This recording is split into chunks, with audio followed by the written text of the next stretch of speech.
अस्सलाम वालेकुम dear students, मैं हूं Abdul Razak. Second year physics chapter 15 electromagnetic induction में हम डिस्कस कर रहे हैं एक्सरसाइज के शॉर्ट क्वेश्चन। आज हमने स्टार्ट करना है शॉर्ट क्वेश्चन 15.12 से। सो डिटेल डिस्कशन के लिए चलते हैं हम अपने व्हाइट बोर्ड की तरफ। डियर स्टूडेंट्स, हम चैप्टर 15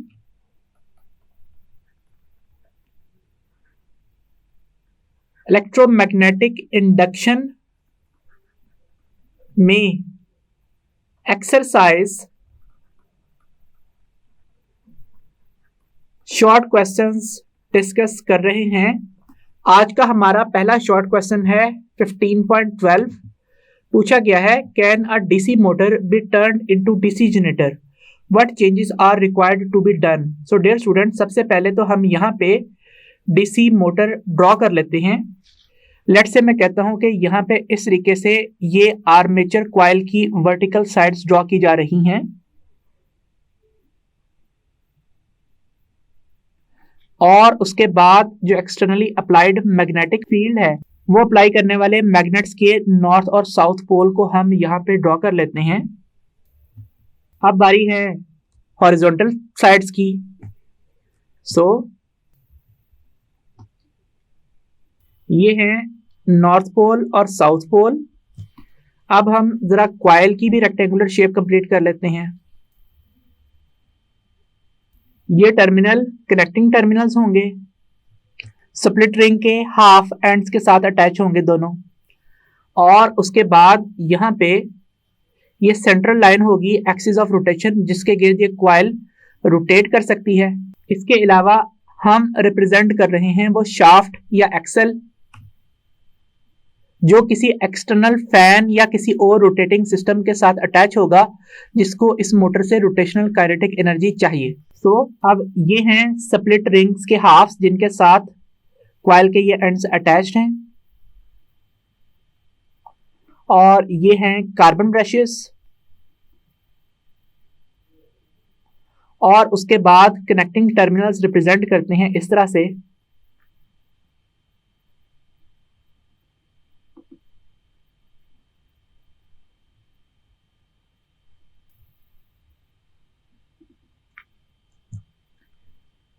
अब हम यहाँ पे इनपुट और आउटपुट लेबल कर लेते हैं किस तरह से कि इस जगह के ऊपर हमने इनपुट प्रोवाइड की है और इनपुट एनर्जी इलेक्ट्रिकल एनर्जी है।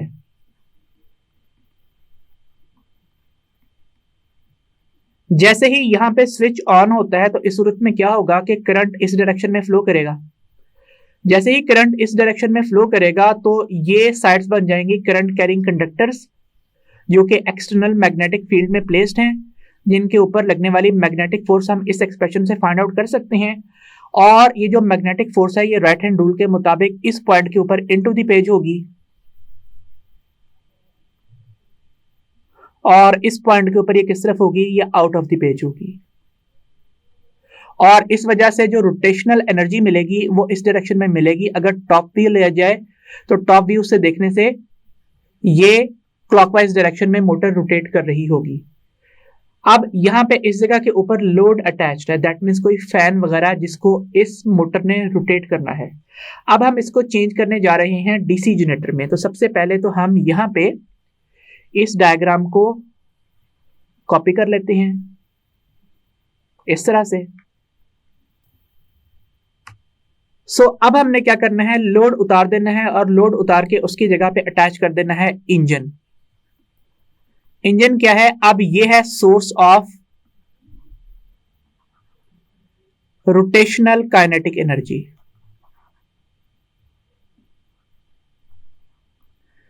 अब यहां से हमने बैटरीज को रिमूव कर देना है। अब बैटरी की हमें रिक्वायरमेंट नहीं है। सो डियर स्टूडेंट्स, अब जैसे ही कोई इंजन इस कॉइल को रोटेट करवाएगा तो इस जगह के ऊपर जो पॉजिटिव चार्जेस मौजूद हैं वो इस कॉइल के साथ रोटेट करेंगे। इस वाले जो चार्ज कैरियर की वेलोसिटी है वो इनटू द पेज होगी और इसके ऊपर एक मैग्नेटिक फोर्स एक्ट करेगी FB is equal to Q V cross B के मुताबिक। दैट मीन्स अगर वेलोसिटी बोर्ड से अंदर की तरफ है, मैग्नेटिक फील्ड राइट डायरेक्शन में है, तो हमारा जो थंब है right hand rule for vector product को अप्लाई करते हुए वो किस तरफ पॉइंट करेगा, वो डाउनवर्ड पॉइंट आउट करेगा। दैट मीन्स ये इन चार्ज कैरियर्स के ऊपर लगने वाली मैग्नेटिक फोर्स की डायरेक्शन है। ये चार्ज कैरियर्स इस टर्मिनल पे सप्लाई होना चाहते हैं। सो ये वाला जो एंड है ये पॉजिटिव टर्मिनल बन जाएगा क्योंकि यहाँ चार्जेस सप्लाई होना चाह रहे हैं। इस चार्ज कैरियर की बात करें तो इसकी वेलोसिटी बोर्ड से आउटवर्ड डायरेक्शन में है, टुवर्ड अस है। So right hand rule for vector product apply करिए। राइट हैंड की फिंगर्स को टुवर्ड्स अस ओपन कीजिए और कर्ल करते हुए साउथ की डायरेक्शन में लेके जाइए, that means positive x axis की डायरेक्शन में। तो थंब पॉइंट आउट करेगा अपवर्ड डायरेक्शन में, दैट मींस ये इस साइड के ऊपर मौजूद चार्ज कैरियर्स के ऊपर लगने वाली मैग्नेटिक फोर्स है। सो ये वाला terminal current extracting terminal minus terminal बन जाएगा। सो इस तरीके से हमने क्या किया है, हमने जो इनपुट इलेक्ट्रिकल एनर्जी के जगह पे बैटरी लगाई थी, अब हमने यहाँ पे अप्लाई कर देना है लोड। सो यहाँ पे इस जगह के ऊपर कोई लोड रेजिस्टर अटैच करके हम उसके अक्रॉस डीसी करंट हासिल कर सकते हैं। सो स्टूडेंट्स नोट कीजिए कि जो टर्मिनल पहले बैटरी के पॉजिटिव के साथ अटैच था वो अब पॉजिटिव बन रहा है ईएमएफ इंड्यूस होते हुए, और जो पहले नेगेटिव टर्मिनल था बैटरी का अब वो negative terminal of induced EMF बन रहा है। और पहले करंट की डायरेक्शन इस लूप के अंदर किस तरफ थी, ये डायरेक्शन थी क्लॉकवाइज, और अब ये डायरेक्शन किस तरफ बन रही है, अब ये बन रही है एंटी क्लॉकवाइज। रोटेशन की डायरेक्शन पहले जो हमने क्लॉकवाइज ली थी अब भी हमने रोटेशन की डायरेक्शन क्लॉकवाइज ही ली है, लेकिन पहले मोटर खुद रोटेट कर रही थी जबकि अब इंजन उसको रोटेट करवा रहा है। तो इस तरीके से हमने ये लोड उतारा है और इसकी जगह इंजन लगा दिया है, यहाँ बैटरी उतारी है और बैटरी की जगह पे लोड अटैच कर दिया है। एक और बात नोटिस करने की है वो ये कि किसी मोटर में ये जो फील्ड मैग्नेट्स होते हैं, ये फील्ड मैग्नेट्स परमानेंट मैग्नेट्स भी हो सकते हैं। इसके अलावा ये इलेक्ट्रोमैग्नेट्स भी हो सकते हैं। तो अगर ये इलेक्ट्रोमैग्नेट्स हैं तो आपने इन इलेक्ट्रोमैग्नेट्स को भी रिप्लेस करना है किसके साथ, परमानेंट मैग्नेट के साथ, ताकि एक डीसी मोटर डीसी जनरेटर में कन्वर्ट हो सके। जाहिर बात है अगर एक जनरेटर ने इलेक्ट्रिसिटी जनरेट करनी है तो वो खुद अपने ही गिर्द लगे हुए मैग्नेट्स को तो इलेक्ट्रिसिटी के जरिए से मैग्नेट नहीं बना सकता, वहां पे लगे हुए मैग्नेट्स का खुद से परमानेंट मैग्नेट होना लाजमी है। अब हम देख लेते हैं कि इस क्वेश्चन का आंसर हमने राइट डाउन किस तरह से करना है। हमने इसको इस तरह से लिखना है, since DC motor itself acts as a generator when it is running at normal speed, it produces back EMF. So it is easily possible to convert a DC motor into DC generator by a few changes. Initially, the axle of the motor shall be coupled to a source of rotational kinetic energy, such as a fuel engine or a turbine, followed by removing the batteries required to run DC motor and using terminals which were connected to battery as output terminals of DC generator, as shown in figure. Also note that if the DC motor is using electromagnets instead of permanent magnets, in order to convert it into DC generator, electromagnets must be replaced with permanent magnets. So इस तरीके से आपने इसको answer करना है। Next short question की तरफ चलते हैं। क्वेश्चन है 15.13, Is it possible to change both the area of the loop and the magnetic field passing through the loop and still not have an induced EMF in the loop? क्या ऐसा possible है कि हम किसी loop का area और magnetic field दोनों change कर दें जबकि उसके अंदर से मैग्नेटिक फील्ड लाइंस पास हो रही हों लेकिन कोई EMF इंड्यूस ना हो? तो हम यहाँ पे रेफरेंस किसका लिखेंगे, by using the relation of induced EMF as given by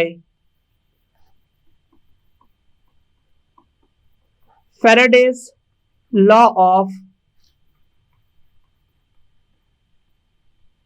electromagnetic induction.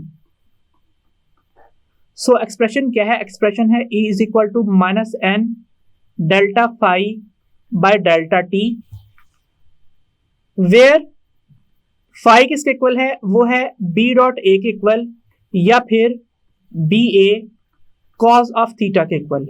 सो अब एक्सप्रेशन बन जाएगा E is equal to minus N delta by delta T of B A cos of theta.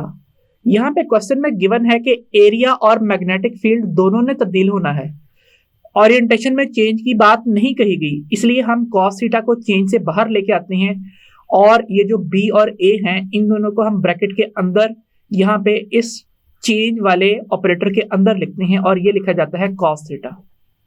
अब चूंकि स्टेटमेंट में given है कि is it possible to change both the area of the loop, एक loop है तो नंबर ऑफ टर्न्स 1 के equal हैं, दैट मींस 0 नहीं है, and the magnetic field passing through the loop, इसका मतलब है कि यहाँ पे मैग्नेटिक फील्ड पास कर रही है, तो cos थीटा भी 0 नहीं हो सकता।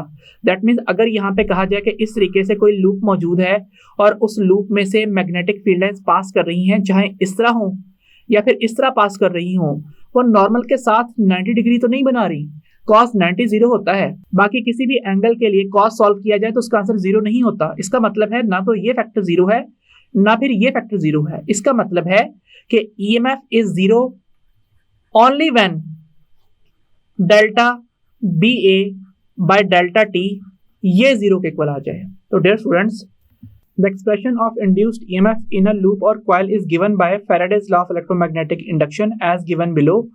E is equal to minus n delta phi by delta t. Since phi is equal to BA cos theta, expression will become E is equal to minus n delta by delta t, और bracket के अंदर जो operator apply होगा वो किन terms के ऊपर होगा, वो होंगी BA cos of theta. Since magnetic field in the region and area of the loop both are changing, the expression becomes E is equal to minus n delta by delta t of BA into constant cos theta. So cos theta और n के ऊपर ये operator delta by delta T apply नहीं होगा। अब product rule के मुताबिक ये चेंज बारी बारी दोनों फैक्टर्स पे अप्लाई होगा, एक दफ़ा एरिया पे और एक दफ़ा मैग्नेटिक फील्ड के ऊपर। सो एक्सप्रेशन इस तरह बनेगा, आप एलसीएम ब्रेक करें यहाँ से, एक्सप्रेशन बन जाएगा जिसमें एक टर्म के नीचे डेल्टा टी आएगा, फिर दूसरी टर्म के नीचे डेल्टा टी लिखा जाएगा, और आप यहाँ पे माइनस साइन कॉमन निकाल लें तो एक्सप्रेशन बन जाएगा E is equal to minus n bracket में B delta A by delta T into cos theta plus n bracket में delta B into A divided by delta T cos of theta. For our case n is not equal to 0 and the statement is given that magnetic field is passing through the loop, so cos theta is also not equal to 0.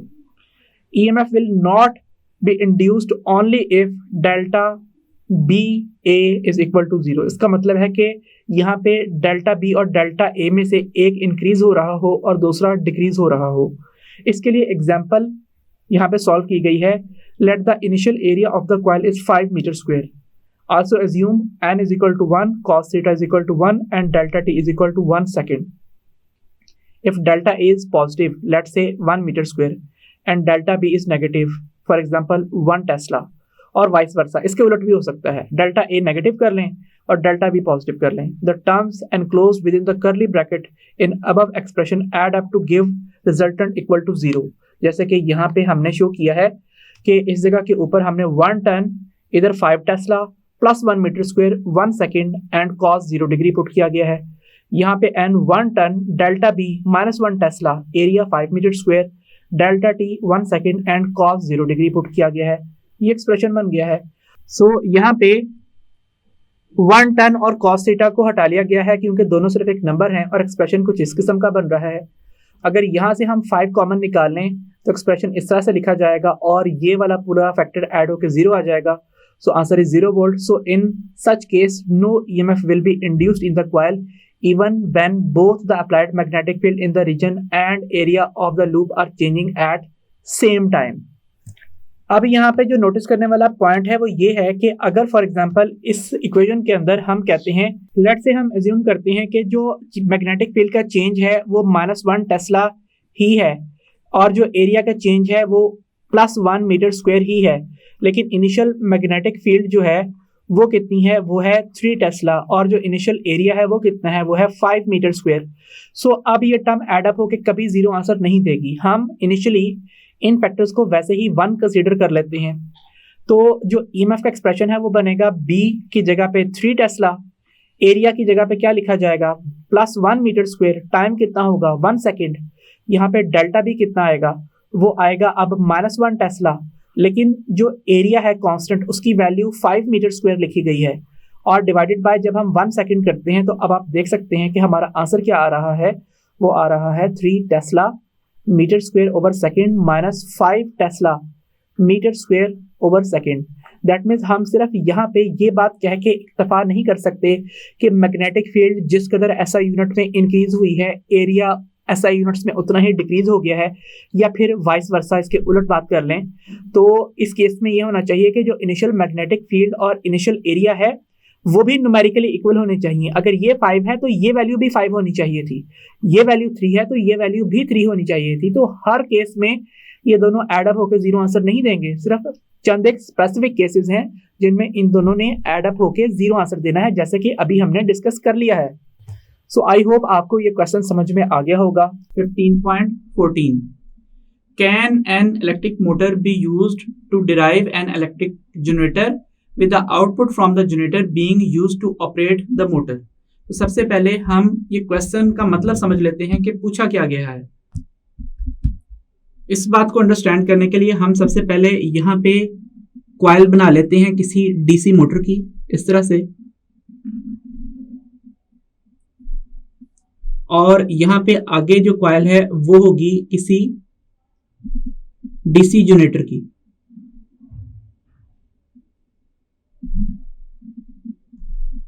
और इनके लिए जो हमने magnets यहाँ पे attach करने हैं वो रिप्रेजेंट कर देते हैं इस तरह से।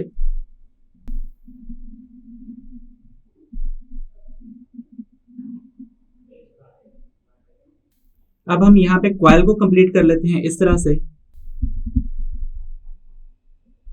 सो डियर स्टूडेंट्स, हमारे पास जो सर्किट है वो कुछ इस किस्म का है, जिसमें यहाँ पे इधर नॉर्थ और इधर साउथ और इधर नॉर्थ और इधर साउथ मौजूद है। और जो पहला सर्किट है लेफ्ट साइड से वो जनरेटर का सर्किट है, और जो राइट साइड के ऊपर सर्किट है वो डीसी मोटर का सर्किट है। अब हम यहाँ पे रिप्रेजेंट कर देते हैं इनके साथ अटैच स्प्लिट रिंग्स, और इनके साथ मौजूद कार्बन ब्रशेस ड्रॉ करते हैं यहाँ पे, और कनेक्टिंग वायर्स रिप्रेजेंट कर देते हैं। और यहाँ पे जो शाफ्ट अटैच होनी है इस मोटर की, जो कि लोड को कनेक्ट करेगी और लोड को घुमाएगी, वो हमने इस तरह से कनेक्ट करनी है कि मोटर शाफ्ट से अटैच होने के साथ साथ किसके साथ अटैच हो, जनरेटर की कॉइल के साथ भी अटैच हो, इस तरह से। तो ये शाफ्ट इस तरह की अटैच की गई है कि अगर मोटर की कॉइल रोटेट करती है तो साथ जनरेटर की कॉइल ने भी रोटेट करना है। अब मैं लेट से ये कहता हूं कि यहाँ पे हम इनपुट प्रोवाइड कर रहे हैं इस तरह से कि यहाँ पे एक स्विच एस के थ्रू हमने कोई बैटरी कनेक्ट की है, और इससे क्या होगा कि यहाँ पे करंट की डायरेक्शन इस डायरेक्शन में होगी, और जैसे ही यहाँ पे करंट फ्लो करेगा तो F is equal to I L cross B के मुताबिक इस कॉइल में करंट फ्लो करेगा, और ये कॉइल मैग्नेटिक फोर्स एक्सपीरियंस करेगी, और इसका जो डायरेक्शनल फार्मूला है वो लिखा जाएगा F B unit vector is equal to length unit vector cross B unit vector. अब अगर हम राइट हैंड रूल अप्लाई करें इस साइड पे कॉइल की, तो हम देखेंगे कि जब हम अपने राइट हैंड के फिंगर्स को यहाँ पे इस डायरेक्शन में ओपन कर लेते हैं और फिर घुमा के इस डायरेक्शन में लेके आते हैं जिस तरफ मैग्नेटिक फील्ड है, नॉर्थ से साउथ की तरफ, तो ये जो मैग्नेटिक फोर्स की डायरेक्शन है ये किस तरफ आती है, ये आती है इनटू द पेज। तो इस केस में जो ये वाला एंड है यहाँ पे ड्रॉ किया गया है, उसके ऊपर एक्ट करने वाली मैग्नेटिक फोर्स एफ बी की डायरेक्शन इनटू द पेज है, और लेट से उसे मैं माइनस के डायरेक्शन कह रहा हूँ, क्योंकि रेफरेंस पॉइंट हम ये वाला यूज करते हैं कि अगर एक्स एक्सिस वाई एक्सिस इस तरह से मौजूद है तो जेड एक्सिस बोर्ड से बाहर की तरफ आ रहा है, और बोर्ड से अंदर की तरफ जाते हुए जेड एक्सिस के लिए हम माइनस के का यूनिट वेक्टर यूज करते हैं। तो इस पॉइंट के ऊपर जो मैग्नेटिक फोर्स एक्ट करेगी वो इनटू द पेज एक्ट करेगी। सो ये है मैग्नेटिक फोर्स की डायरेक्शन इस पॉइंट के ऊपर। और जब हम इस पॉइंट के ऊपर यही मैग्नेटिक फोर्स फाइंड करते हैं तो हमने अपने राइट हैंड की फिंगर्स को पहले वेक्टर लेंथ की डायरेक्शन में ओपन करना है, जो कि करंट की डायरेक्शन भी होगी, और फिर रोटेट करते हुए हम अपनी राइट हैंड की फिंगर्स को नॉर्थ से south, that means magnetic field lines की डायरेक्शन में लेके जाएंगे। तो हमारा थंब पॉइंट आउट करेगा out of the plane of the board, that means upward. इससे क्या होगा, इससे ये होगा कि यहाँ पे ये मोटर रोटेट करना स्टार्ट कर देगी, और जैसे ही मोटर रोटेट करेगी तो उसकी रोटेशन की डायरेक्शन क्या होगी, उसकी रोटेशन की डायरेक्शन ये वाली होगी। दैट मीन्स अगर हम इस पॉइंट से देखें तो ये डायरेक्शन एंटी क्लॉकवाइज होगी, और अगर हम इस पॉइंट ऑफ व्यू से देखें तो हमें ये डायरेक्शन क्लॉकवाइज फील होगी। सो अब क्या होगा, अब यहाँ पे जनरेटर की कॉइल भी रोटेट करना स्टार्ट कर जाएगी। अब अगर जनरेटर की कॉइल रोटेट करती है तो वो अपने साथ कन्वेंशनल चार्जेस, पॉजिटिव चार्जेस को लेके रोटेट करेगी। सो एक पॉजिटिव चार्ज यहाँ पे रिप्रेजेंट कर देते हैं और एक चार्ज जो पॉजिटिव है वो यहाँ पे रिप्रेजेंट कर देते हैं। जब कॉइल रोटेट होगी तो यहाँ पे जो ये चार्ज मौजूद है इसकी वेलोसिटी किस तरफ होगी, इसकी वेलोसिटी इनटू द पेज होगी। सो अगर इसकी वेलोसिटी इनटू द पेज है तो मैं इनटू द पेज वेलोसिटी को इस क्रॉस से रिप्रेजेंट कर लेता हूं, और यहाँ पे जो कॉइल का ये वाला हिस्सा है उसकी वेलोसिटी किस तरफ है, वो आउट ऑफ द पेज है। अब जैसे ही कॉइल रोटेट करेगी तो ये चार्ज कैरियर्स को चूंकि लेके रोटेट कर रही है, इसलिए magnetic force on a charge carrier moving in an external magnetic field का एक्सप्रेशन यूज करेंगे, FB is equal to QV cross B। और डायरेक्शनल फॉर्मूला क्या होगा, वो होगा FB unit vector is equal to V unit vector cross B unit vector. Right hand rule for vector product apply कीजिए, अपने right hand की fingers को into the page open कीजिए, फिर रोटेट करके इस तरफ ले आइए मैग्नेटिक फील्ड की डायरेक्शन में। तो जो हमारा थंब पॉइंट आउट करेगा वो इस तरफ पॉइंट आउट करेगा। सो ये है मैग्नेटिक फोर्स की डायरेक्शन। और उसके बाद जब हम इस पॉइंट पे अप्लाई करेंगे तो हमने अपने राइट हैंड की फिंगर्स को आउट ऑफ द बोर्ड खोलना है और घुमा के किस तरफ लेके जाना है, साउथ की तरफ लेके जाना है, मैग्नेटिक फील्ड लाइंस की डायरेक्शन में लेके जाना है। तो अब जो मैग्नेटिक फोर्स की डायरेक्शन होगी वो इस तरफ होगी। इसका मतलब है कि अब ये वाला एंड पॉजिटिव बन जाएगा और ये वाला एंड नेगेटिव बन जाएगा। दैट मीन्स हम बैटरी के पोटेंशियल डिफरेंस को यूज करते हुए ही यहाँ पे EMF जनरेट कर रहे हैं। अब जो क्वेश्चन पूछा गया है वो क्वेश्चन इस तरह से है कि आपने एक सेल्फ प्रोपेलिंग कपल्ड सिस्टम बनाना है। उसके लिए क्या करना है कि यहाँ पे इस जगह के ऊपर इस तरीके से बैटरी कनेक्ट नहीं करनी, आपने यहाँ पे आने वाले आउटपुट को कनेक्ट करना है इसके साथ। किस तरीके से कि यहाँ पे ये जो वायर इमर्ज आउट होगी आप इसे कनेक्ट कर दो किसके साथ, मोटर के पॉजिटिव टर्मिनल के साथ, जहां पे आपने पहले बैटरी का पॉजिटिव कनेक्ट किया था। तो इस कनेक्शन को अगर हम रिप्रेजेंट करें तो इस तरह से होगा कि जो पॉजिटिव टर्मिनल है ये यहाँ पे इस वायर के साथ अटैच होगा और ये वायर जाके यहाँ पे इस टर्मिनल के साथ अटैच हो जाएगी। और उसके बाद नेगेटिव टर्मिनल की बात करते हैं तो नेगेटिव टर्मिनल हमने किस तरह से ड्रॉ करना है, वो हमने इस तरह से ड्रॉ करना है कि यहाँ पे ये कनेक्टिंग वायर यहाँ से इस तरह से मर्ज आउट हो और यहां से कनेक्ट होने के बाद इस पॉइंट के ऊपर आए। अब ऑरेंज और पर्पल कलर की लाइंस टच नहीं होंगी, क्रॉस करे और यहाँ पे इस जगह के ऊपर अटैच हो जाए। तो अब क्या होगा कि हम एक इनिशियल पुश देंगे, किसी एक्सटर्नल मैकेनिज्म के जरिए से इस सिस्टम को रोटेट करवा देंगे इस डायरेक्शन में जिस डायरेक्शन में पहले ये सिस्टम रोटेट कर रहा था। तो रोटेट करते ही ये टर्मिनल पॉजिटिव बनेगा, ये टर्मिनल नेगेटिव बनेगा। ये पॉजिटिव जो है वो यहाँ पे अप्लाई हो जाएगा इस जगह के ऊपर, नेगेटिव यहाँ पे अप्लाई हो जाएगा। अब करंट फ्लो करेगा, करंट फ्लो करने से मोटर रोटेट करेगी, रोटेशन कपल्ड होगी जनरेटर की कॉइल के साथ, जनरेटर की कॉइल रोटेट होगी और यहाँ पे फिर से पॉजिटिव और नेगेटिव बनेगा। तो पूछा ये गया है कि क्या एक ऐसा सिस्टम सेल्फ प्रोपेल्ड मोशन जारी रख सकता है या फिर नहीं। सो डियर स्टूडेंट्स, अगर तो ये सिस्टम एक आइडियल सिस्टम है, that means if the system is ideal, तो उस केस में क्या होगा कि तमाम रेजिस्टेंसेस इस सर्किट की जीरो होंगी और तमाम फ्रिक्शंस वो भी क्या होंगी, वो भी जीरो के इक्वल होंगी। तो इस सूरत में ये सिस्टम खुद से प्रोपेल होता रह सकता है। लेकिन अगर आपने इस दौरान इस मोटर के जनरेटेड टॉर्क को इस जनरेटर की कॉइल घुमाने के अलावा किसी और चीज को घुमाने में इस्तेमाल किया, जैसे कोई फैन लगा दिया छोटा सा कि अगर मोटर घूम रही है तो साथ फैन भी घुमा दे, तो सिस्टम की एनर्जी यहाँ पे दूसरी फॉर्म्स में कन्वर्ट हो जाएगी और सिस्टम सेल्फ प्रोपेलिंग सिस्टम नहीं रहेगा। और अगर आपने यहाँ पे जनरेटर से बनने वाली इलेक्ट्रिसिटी को मोटर चलाने के अलावा किसी और सिस्टम को चलाने के लिए यूज किया, जैसे आप चाहेंगे यहाँ पे हम छोटा सा कोई बल्ब लगा दें कि जनरेटर बिजली जनरेट करके मोटर को तो घुमा ही रहा है, तो अगर मोटर घूम रही है तो साथ बल्ब भी जल जाए, तो ऐसा बिल्कुल पॉसिबल नहीं होगा। सो इसका मतलब है रेजिस्टेंसेस जीरो हैं, फ्रिक्शन जीरो हैं और जो भी एक्सटर्नल लोड हैं वो सारे के सारे जीरो हैं। तो इस तरह का सिस्टम अपने इस मोशन को सस्टेन कर सकता है। लेकिन अगर सिस्टम एक आइडियल सिस्टम ना हो, दैट मीन्स अगर ये सिस्टम क्या हो, ये सिस्टम एक एक्चुअल सिस्टम हो, तो एक्चुअल सिस्टम्स के अंदर क्या होता है, एक्चुअल सिस्टम्स के अंदर ना तो रेजिस्टेंसेस जीरो होती हैं और ना ही तमाम फ्रिक्शंस जीरो के इक्वल होती हैं। इस वजह से जो सिस्टम की एनर्जी है जो चाहे रोटेशनल काइनेटिक एनर्जी की सूरत में हो या फिर इलेक्ट्रिकल एनर्जी की सूरत में हो, वो एनर्जी कन्वर्ट हो जाती है फ्रिक्शन और रेजिस्टेंसेस को ओवरकम करते हुए हीट एनर्जी की सूरत में। और सिस्टम की चूंकि एनर्जी दूसरी फॉर्म्स में तब्दील हो जाती है, इसलिए ये सिस्टम एक सेल्फ प्रोपेलिंग सिस्टम नहीं रह सकता। ये चंद एक रोटेशंस करेगा और उसके बाद ये सिस्टम स्टॉप कर जाएगा। डियर स्टूडेंट्स, अब अगर आप सोचें कि यहाँ पे हम इस जगह के ऊपर कोई ट्रांसफार्मर यूज कर लेते हैं, जो कि दोनों टर्मिनल के साथ कनेक्टेड मैंने रिप्रेजेंट किया है, नेगेटिव वाले टर्मिनल और पॉजिटिव वाले टर्मिनल दोनों के साथ। जाहिर बात है किसी भी ट्रांसफार्मर में इनपुट और आउटपुट आपस में कपल्ड होती हैं, सो इसलिए ये वायर और ये वायर आपस में ज्वाइंट हैं, ये वायर और ये वायर आपस में ज्वाइंट हैं। ब्लॉक्स की मदद से मैंने सिर्फ ट्रांसफार्मर्स का कनेक्शन रिप्रेजेंट किया है।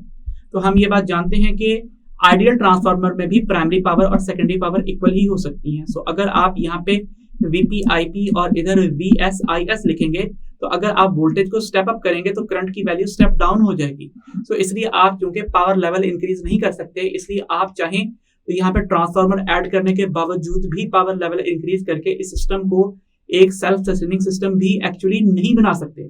आइडियली पॉसिबल है, लेकिन एक्चुअली ये बात पॉसिबल नहीं है। कोई भी self sustaining system, self propelling systems अपनी मोशन को जारी नहीं रख सकता है due to presence of frictional forces and resistances. और ये statement law of conservation of energy के स्टेटमेंट से मैच करती है, क्योंकि अगर ऐसा पॉसिबल होता तो हमारे इर्द गिर्द इतनी सारी प्लेसेस के ऊपर हमें एनर्जी चाहिए होती है, तो हम एनर्जी तो मुफ्त में बना रहे होते। तो ऐसा तो कभी हमने देखा नहीं कि एनर्जी मुफ्त में बन रही हो। इसका मतलब क्या है? इसका मतलब यह है कि हमें एनर्जी अगर चाहिए तो किसी ना किसी फॉर्म की एनर्जी प्रोवाइड करनी पड़ेगी। और कोई भी क्योंकि मशीन 100% एफिशिएंट नहीं होती, इस वजह से अगर यहाँ पे कहा जाए कि रोटेशनल काइनेटिक एनर्जी जो सिस्टम को प्रोवाइड हुई है वो 100 जूल हुई है, तो 100 जूल की 100 जूल रोटेशनल काइनेटिक एनर्जी में कन्वर्ट नहीं हो जाएगी।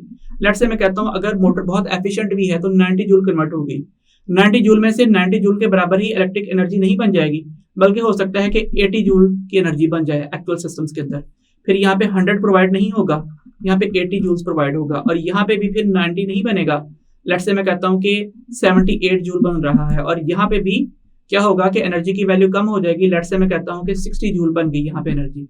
तो इस तरीके से ओवर द साइकिल ये energy dissipation of heat energy की वजह से अपनी वैल्यू लूज करती चली जाएगी, और आखिर में ये सिस्टम चंद एक रोटेशंस के बाद रुक जाएगा। तो डियर स्टूडेंट्स, अब हम ये देख लेते हैं कि हमने इस क्वेश्चन को आंसर किस तरह से करना है। इस क्वेश्चन का आंसर हम इस तरह से करेंगे, a motor can be coupled with the coil of a generator.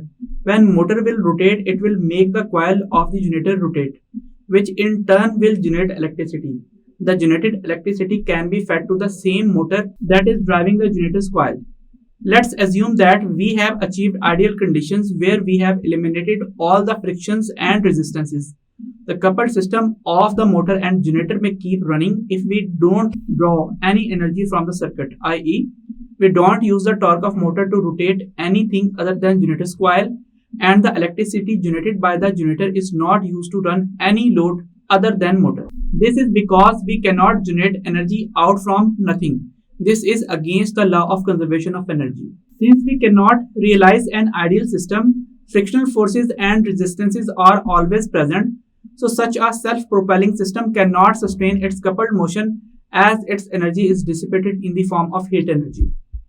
In short, we can say that we cannot drive a generator from torque generated by motor and motor from the output of the generator. Dear students, remaining short question हम next lecture में continue करेंगे. So until the next lecture, खुदा हाफिज.